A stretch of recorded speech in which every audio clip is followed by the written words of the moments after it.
Hello guys, and welcome back to another GPU comparison video that turned out to be one of the most interesting that I've done so far, just because the results can be so wild. We have 72 compute units of RDNA 2 on the 6800 XT versus 32 compute units of RDNA 4 on the 9060 XT. That is less than half the compute units, and there are cases in this video where the 9060 XT can be up to 50% faster. Although overall, if you look at Tech PowerUp's GPU tier list, for example, they have the 6800 XT as around 20% faster in general, an average of the games that they looked at, but there is more to the story, and that's one of the points of this video. Other than the compute unit difference though, we also have a pretty big bus width difference, 256 on the 6800 XT versus 128, so half the bus width.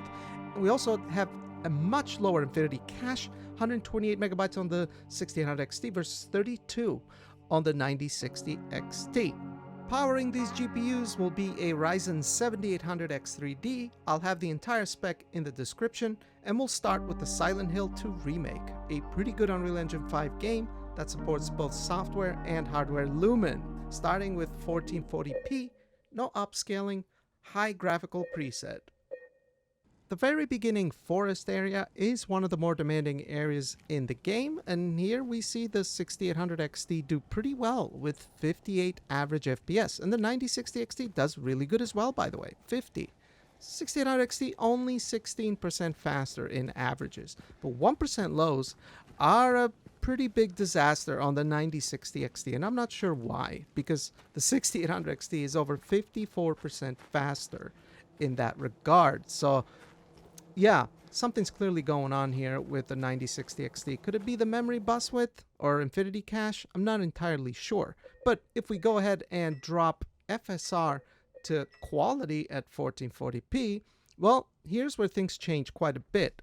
And the biggest change, guys, well, it's FSR itself, because FSR 3 looks really bad in this game, and this might be the second worst after Cyberpunk implementation of FSR 3.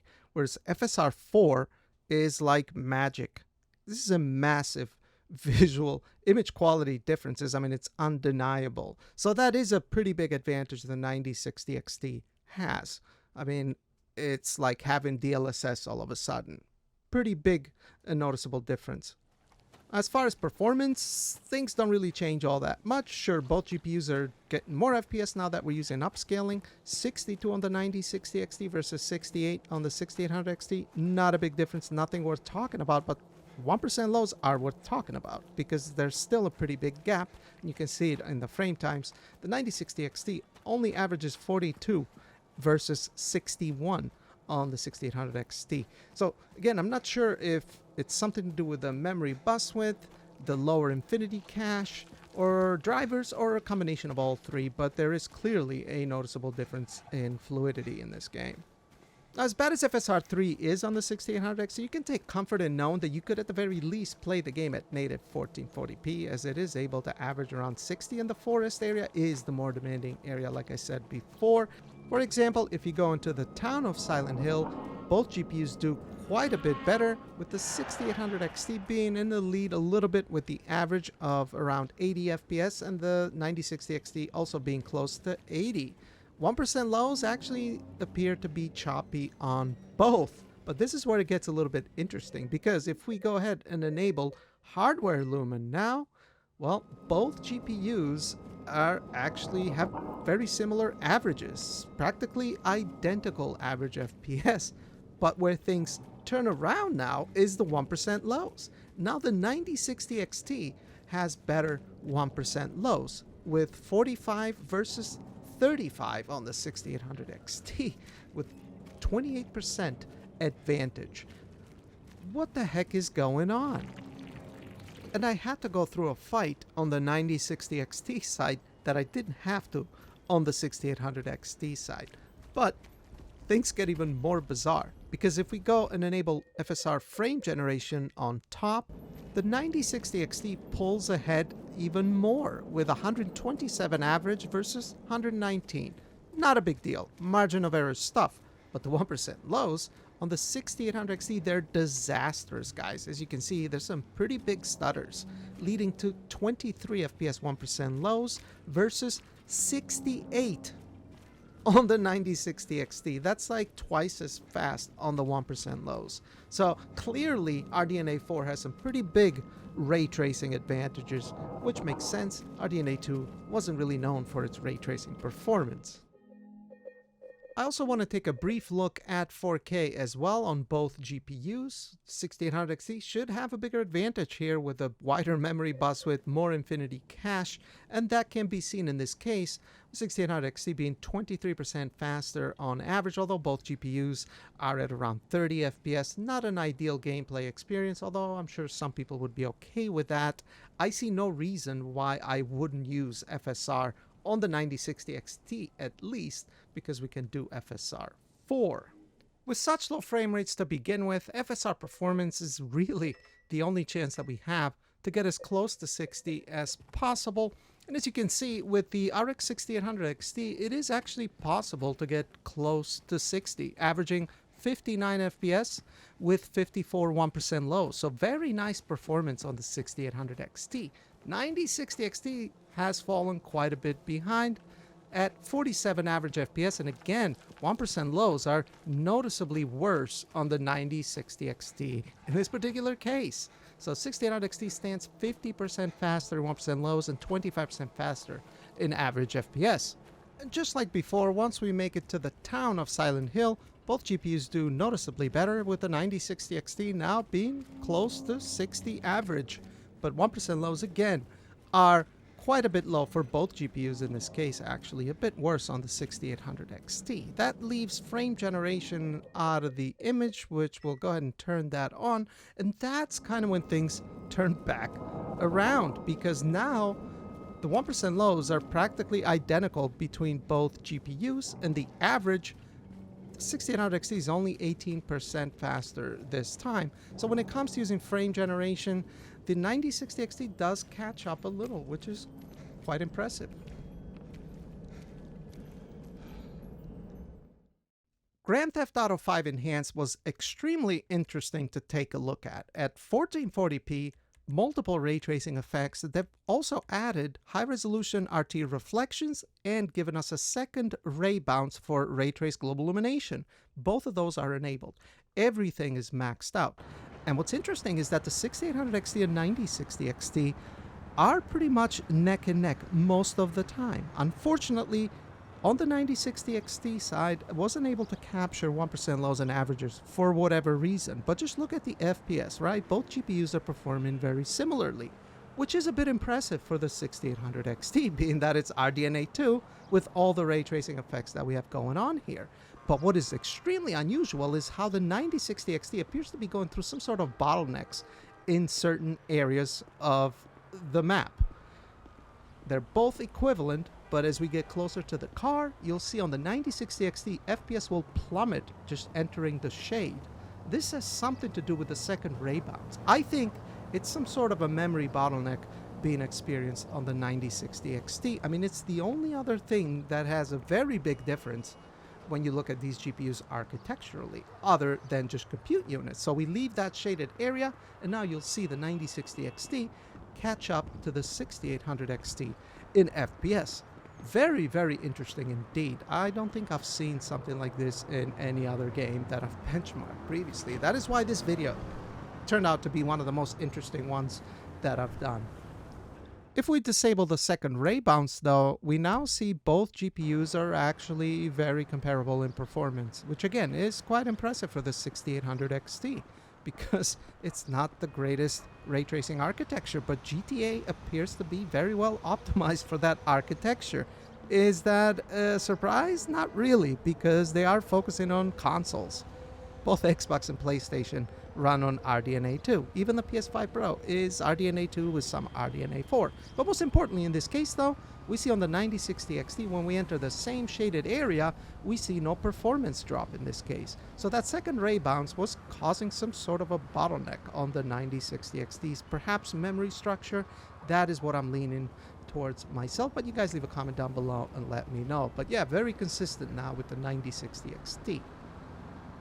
FSR 4 is supported right at the menu on Grand Theft Auto 5, which is great. And if we set FSR 4 to balance, double check that it is enabled and it is in the driver, well, now we're getting excellent performance. 6800 XT is ahead now. 98 average versus 81 on the 9060 XT. 1% lows, 80 versus 68.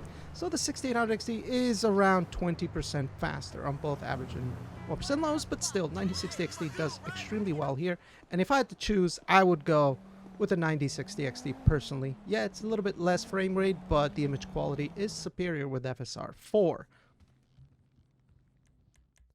If we disable ray tracing on both GPUs and go with FSR 3 native AA on the 6800 XT and FSR 4 native AA on the 9060 XT, it seems the advantage is still the same as it was with ray tracing. Interestingly enough, the 6800 XT is still around 20% or so faster than the 9060 XT, although both GPUs are getting excellent performance now. We have 132 average 6800 XT versus 107 on the 9060 XT, and 1% lows are excellent on both GPUs as well. Very smooth. It looks great. The Callisto Protocol was another game that was extremely confusing, right? 1440p, we have ray tracing disabled, so just a rasterization run, no upscaling, 100% resolution with TAA. So the benchmark run was just the very beginning of the game up until the first cutscene, and here we saw some very weird results. 6800 XT noticeably faster in average FPS by around 30%. 1% lows, however, were 19% faster on the 9060 XT. But look at the frame time on the 6800 XT. I'm not sure why it was doing that. You get these like jittering moments that just kind of happen randomly depending on camera position or whatever's happening. It's quite strange because it doesn't happen all the time, but with rasterization enabled it does. So very strange results here. If we try to enable some ray tracing here, we'll just do ray trace shadows and reflections on high. The frame time stutters on the 6800 XT are completely gone, guys. But the 6800 XT is also insanely faster than the 9060 XT. I double checked this. The settings are the same on both. We're not using any upscaling. 100% resolution scale, TAA, ray trace shadows, and ray trace reflections on high on both GPUs at 1440p. The 6800 XT is 64% faster on both average and 1% lows. That is very, very shocking to me because it's definitely something I didn't expect. I mean, this game was kind of abandoned, unfortunately. I actually thought it was rather decent, but it did come out around the RX 6000 era, so I'm sure there was a lot of driver updates and optimizations, and since the game's been more or less abandoned, maybe there hasn't been the required updates to take advantage of the 9060 XT's architectural improvements. I mean, that could be the case. I'm not entirely sure, but these are the results. Now, if we aim for 4K with no ray tracing, of course, that would be a little too demanding. Just straight up rasterization, 100% resolution scale again, and TAA on both GPUs. High everything else. Now, those frame time issues are back on the 6800 XT because 6800 XT is otherwise 40% faster on average without ray tracing, but 1% lows, it's only 6%. We see again, the frame time stutters, or whatever you want to call them, it is affecting the 6800 XT. It only runs smooth when ray tracing is enabled. How crazy is that? So my overall conclusion on the Callisto Protocol is that it appears to be relatively better optimized for the 6800 XT, or at the very least, not much optimization has taken place as far as RDNA 4 goes. At least that's kind of how it appears to me. But you guys leave a comment down below and let me know what you think. Cyberpunk 2077 is next, 1440p, rasterization only, high graphics, no ray tracing just yet. A great title to benchmark because AMD GPUs actually usually do pretty well in this game, if you've noticed, but also it has ray tracing and path tracing as well, so we can do a range of tests. My benchmark run was just driving from one side of Dogtown to the other one and then running up the stairs where all the vendors are. In rasterization at 1440p, 6800 XT is faster, 21% with the average and 13% with the 1% lows, although both GPUs do offer a 60 FPS experience, which is very nice. The 6800 XT was kind of my first high-end GPU that I purchased, and I bought it when it came out, and also bought Cyberpunk when it came out, and played it on the 6800 XT with these very settings, and I actually enjoyed it. Back then we didn't have any FSR in Cyberpunk. Now let's go ahead and add some ray tracing. We're going to have to use FSR, of course, so we've set FSR to performance. We have everything, ray trace reflections, shadows, local shadows, and ray trace lighting set to ultra. Now this game does not support FSR 4, but we can use FSR 4 through OptiScaler. So that's what we've done on the 9060 XT. We are using FSR 4 performance and FSR 3 performance on the 6800 XT. And the differences are massive, guys, but this time is on the 9060 XT side. Not only is the image quality noticeably superior because we're using FSR 4, but average and 1% lows, the 9060 XT. Now you can see that architectural advantage and ray tracing improvements that AMD's made lead to 21% faster in average FPS for the 9060 XT, the much smaller GPU, and 26% faster on the 1% lows.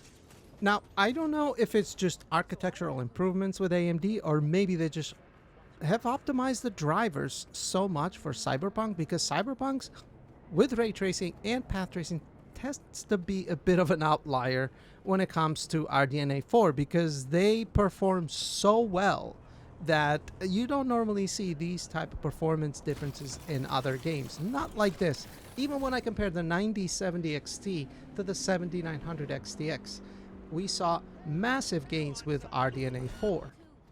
I mean, the fact that we can even use all these ray tracing features on RDNA 2 is a bit impressive, I have to say, although FSR 3 performance at 1440p does not look very good at all. Moving on to 4K, just out of curiosity this time, obviously ray tracing is out of the question for both GPUs, and we also use an FSR performance again, but at 4K. And now the 6800 XT is faster, although not by as much as it was at 1440p. It's only 17% faster in average FPS and 14% faster in 1% lows, although both GPUs do provide a more or less 60 FPS experience. And again, this is in Dogtown too, which is more demanding than the rest of the game. That is why we're testing here. This is worst case scenario pretty much. But even at 4K though, FSR 3 performance does look noticeably flickery. It doesn't look particularly great, whereas FSR 4 in performance mode actually looks pretty good, very stable. Even at 1440p, it looks surprisingly well. And that is with OptiScaler too. It's not been integrated in any sort of an official way. This is just modded by the community. So that is quite impressive in my opinion. I had to look at path tracing as well, and for this we're going to have to make some compromises like 1080p and FSR performance, obviously. And yeah, the 6800 XT does not look very good, and the 9060 XT does look better, but let's face it guys, good as FSR 4 is, even DLSS 4 Transformer at 1080p performance mode, that's going to be very difficult to reconstruct. But it does look noticeably better than FSR 3. Of course, performance-wise, this is where 9060 XT does the best I've ever seen it do against the 6800 XT, and the best you will see in this very video. It's 37% faster in average FPS with 55 average, and 51% faster in 1% lows. We saw the same thing happen with just ray tracing, that on the 6800 XT, the 1% lows took quite a big hit, but on the 9060 XT, they're very smooth in comparison. I mean, 55 and 44, that's pretty good.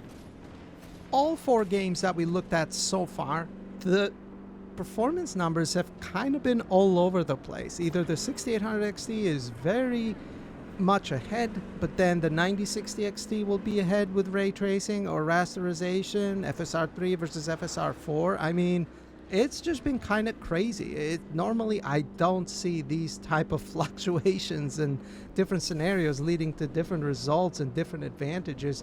It's quite strange, but it's also exciting in a way just to see the differences in architecture and the fact that the 9060 XT is such much smaller GPU overall than the 6800 XT, right? I mean, 6800 XT was practically at the top of the line back when it came out, and 9060 XT is more or less an entry-level GPU for the current generation. So I would say that there has been quite a bit of improvements in architecture and overall price with AMD's GPUs so far. Moving on to Kingdom Come Deliverance 2 at 1440p with the experimental settings. So even though the game is very well optimized for what it's worth, the experimental preset can be quite heavy. And both GPUs actually do pretty well here. And there's nothing unusual as far as how they compare, because the 6800 XT is around 18% faster in averages with 63 FPS versus 53. And for 1% lows, it's very similar. 17% faster, 48 versus 41. So a very well optimized game. You can see that averages and 1% lows are relatively close. I'd say that both GPUs are relatively comparable, being able to provide a 60 FPS experience, more or less, an average of 53 with very smooth frame times. It's pretty close, but then again, we are running experimental settings, which can be heavy. If you drop that down, we would be able to get a 60 FPS experience. However, I still feel that the 9060 XT does have a bit of an advantage, and the reason why is because of FSR 4.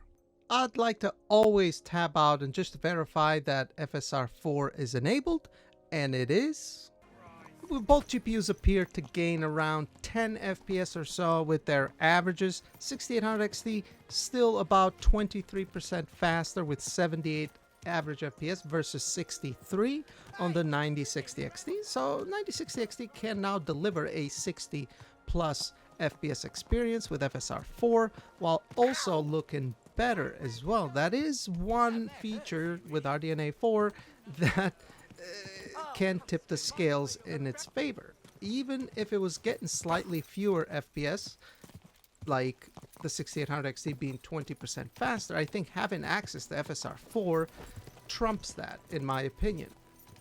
It's basically a worthy trade-off. 1% lows, both GPUs doing pretty well. 6800 XT is around 16% faster, so a similar gap to what we had before with 56 1% lows versus 48 on the 9060 XT.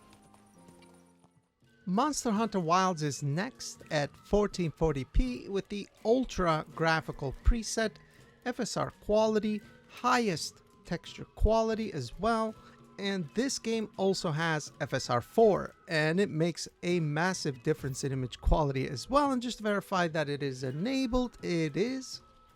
We ended up going with a jungle benchmark run. I like to look at the jungle because I think that it is a little bit more demanding, and it also highlights the strengths of FSR 4 as well. It can be quite a bit of flicker with FSR 3, but here we see the 6800 XT be around 20% faster. It's exactly what it is with the average of 66 FPS versus 55. So 55 is actually not bad at all for the 9060 XT.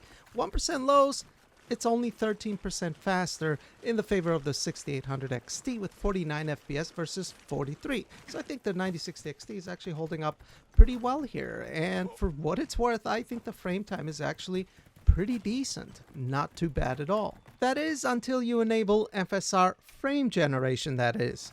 Because the 9060 XT actually closes the gap a little. 6800 XT goes from 20% faster in average FPS with 119 FPS versus 102 on the 9060 XT. 1% lows, it shrinks even further. It's only 9% faster with 79 FPS versus 72 on the 9060 XT. So very, very good results here. And again, we see the 9060 XT RDNA 4 have a bit of an advantage when you enable FSR frame generation. So AMD uses async compute for their FSR frame generation, as far as I'm aware, and maybe RDNA 4 has improved async compute relative to RDNA 2, that is, because this is a trend that we've been seeing throughout this video. When you enable FSR frame generation, the 9060 XT catches up to the 6800 XT's advantage. So I think that's kind of cool that these features are sort of improving and taking better advantage with the more modern and updated architecture.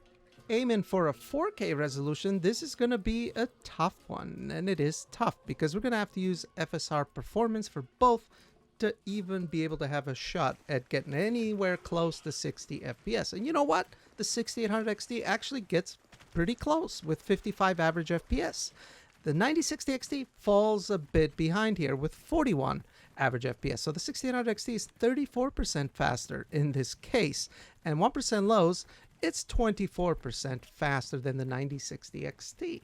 So again, could it be the narrower bus width and lesser infinity cache? That would affect higher resolutions, of course, and that could maybe be a reason why the 9060 XT falls quite a bit behind the 6800 XT at 4K. However, image quality wise, 9060 XT is a lot better looking with FSR 4 versus FSR 3.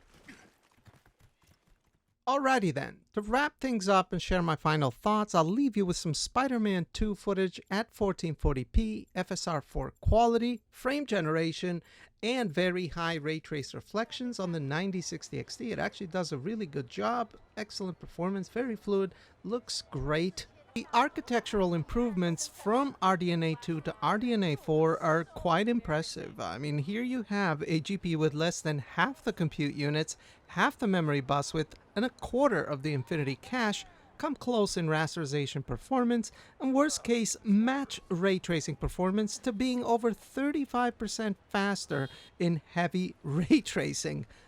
As cut down as it is, that's pretty cool. And that's without even touching on FSR 4, by the way, which is the highlight of RDNA 4 in my opinion. It's an advantage that more than makes up for it being about 20 or so % slower on average. Not that these GPUs are on the same tier, but just to use as a perspective. I'm very familiar with the 6800 XT, as it's the GPU I've owned and used the longest in my collection. I'm very familiar with its capabilities, and it's still a very capable card to this day, by the way. What the 9060 XT delivers, in my opinion, is close to similar levels of rasterization, better ray tracing, and much better upscaling for around half the MSRP that the 6800 XT launched at over 5 years ago. And it can actually still be found at around its MSRP price, which you can't say the same thing for the 6800 XT 5 years ago. During the crypto, it was impossible to find this GPU at its MSRP. Not even close. Now, is that impressive progress? I mean, I guess in today's market, I think it is. But what do you all think? Leave a comment down below and let me know. I'd love to hear your thoughts.